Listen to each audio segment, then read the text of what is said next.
Oke, jadi di video kali ini gue bakal update tentang saham CDIA dan juga koin. Ya, video kali ini mungkin bakal singkat aja dan gue langsung to the point. Oke, tanpa basa-basi lagi kita langsung mulai. Let's go. Nah, buat saham CDIA sama koin ini menurut gue agak menarik ya. Jadi gue juga udah ada hipotesis sendiri dan ternyata setelah gue nonton podcastnya Overpost ya dari Bro Leon dan juga Bro Andri itu memperkuat tesis gue ya. Dan mungkin nanti buat lengkapnya kalian bisa nonton di channel Overpost ya, tapi mungkin di sini gue bakal kasih beberapa cuplikan. Contohnya tentang yang CDIA seperti ini. Terus kalau misalnya CDIA, apa kepentingan owner? Apakah sama? Kan soalnya kan HPP kayak semuanya mau dihajar ke MSCI. Yes. Nah, apakah CDIA juga sama? Kalau misalnya dia sampai ke MSCI, harus target price berapa? Kalau CDIA Agustus ini kan yang ditargetin masuk di brand, cuan, ya kayaknya sih brand sama cuan PTRO dulu ya. enggak? PTRO kayaknya belum.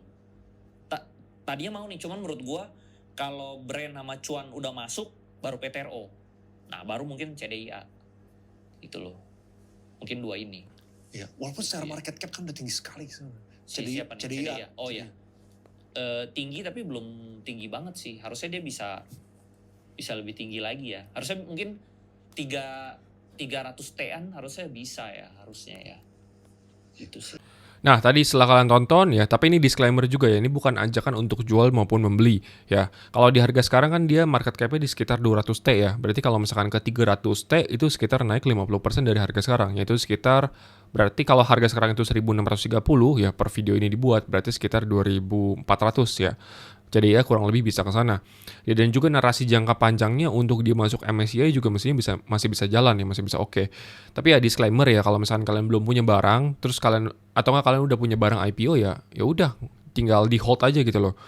Jangan terlalu misalkan nanti harganya udah ketinggalan, udah naik ke 2000 terus kalian baru mau beli ya. Menurut gue sih jangan ya. Tapi untuk sekarang ya menurut gue masih oke, dan gue juga pun sendiri gue masih hold untuk CDA. Tapi disclaimer ya, not financial advice, dan ini juga bukan ajakan buat lu jual ataupun membeli. Jadi untuk CDA menurut gue masih cukup oke. Nah, terus untuk koin gimana? Nah, untuk koin ya kita lihat dulu cuplikan dari The Overpost ya, dari Bro Leon dan juga Bro Andri Hakim. Apa kepentingan ownernya coin misalnya?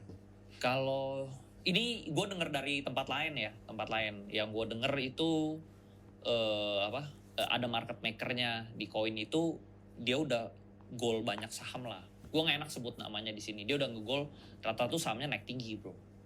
Itu. Tapi ada concern ini nggak sih bro? Sebelumnya yang gue denger gue bisa aja salah ya, gue denger dari orang lain juga. Sebelumnya itu saham Arto bisa naik tinggi itu ada bantuan dari dia juga. Jadi kalau Arto aja dari 400 perak bisa jadi 19.000 masuk MSCI, ya menurut gue koin juga bisa aja gitu loh. Kan walaupun dia baru IPO kan dia bisa tetap masuk ke MSCI. Kalau nggak salah koin tuh kalau 4.000-an dia bisa masuk ke MSCI harusnya. Nah, setelah nonton videonya ya, gue sebenarnya pertama kali gini sih, di koin itu gue sangat bingung awalnya kenapa perusahaan yang sangat cuan seperti ini terus mereka tuh pengen IPO. Ya waktu itu gue nggak pernah bingung justru ngelihat kepentingan owner itu seperti apa, kenapa mereka itu mau IPO. Terus setelah gue pikir ya, gue juga tanya sana sini. Ya asumsi gue waktu itu adalah kemungkinan besar dia pengen menjadi ya bursa yang lebih transparan lah. Karena kan ketika lu menjadi perusahaan publik ya datanya bisa lengkap semua, dan itu akan mendorong investor untuk masuk ya, baik investor lokal maupun investor asing.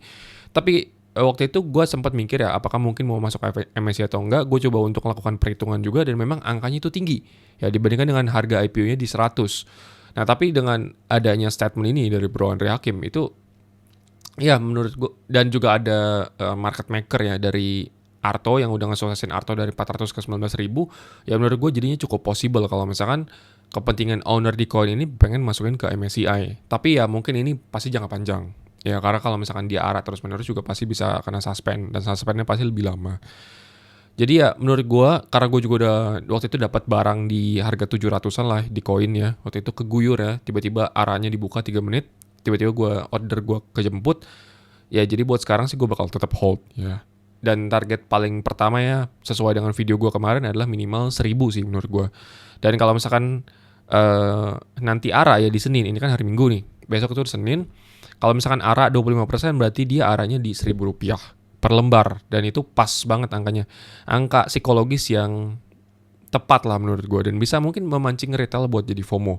Tapi buat lo yang nonton video ini, kalau misalkan lo belum punya barang, ya lo santai aja. Ya apalagi kalau misalkan lo beli di atas 1.000, ya menurut gue sih agak kurang ideal. Ya bukan berarti nggak bisa naik lagi lo. Tapi kalau misalkan nggak punya barang, ya lo bisa nyicil beli atau enggak, ya lu lihat wait and see aja, karena kan ini masih hipotesis dari Bro Andri Hakim dan belum tentu juga benar. Jadi kalau lu dalam mencerna informasi, tolong juga disesuaikan lah dengan kondisi masing-masing. Dia mungkin bisa ngomong gitu dan juga mungkin dia juga masih aman, kalau misalkan nggak tercapai 4.000 pun masih aman karena dia rata-ratanya di 600. Dan gue juga pun pasti masih aman karena rata-rata gue di 700-an. Ya, jadi mungkin sekian lah buat video kali ini ya. Kalau misalkan kalian belum nonton videonya, silahkan nonton videonya di Overpost, yaitu gue sangat-sangat recommended. Thank you dan see you on the next video.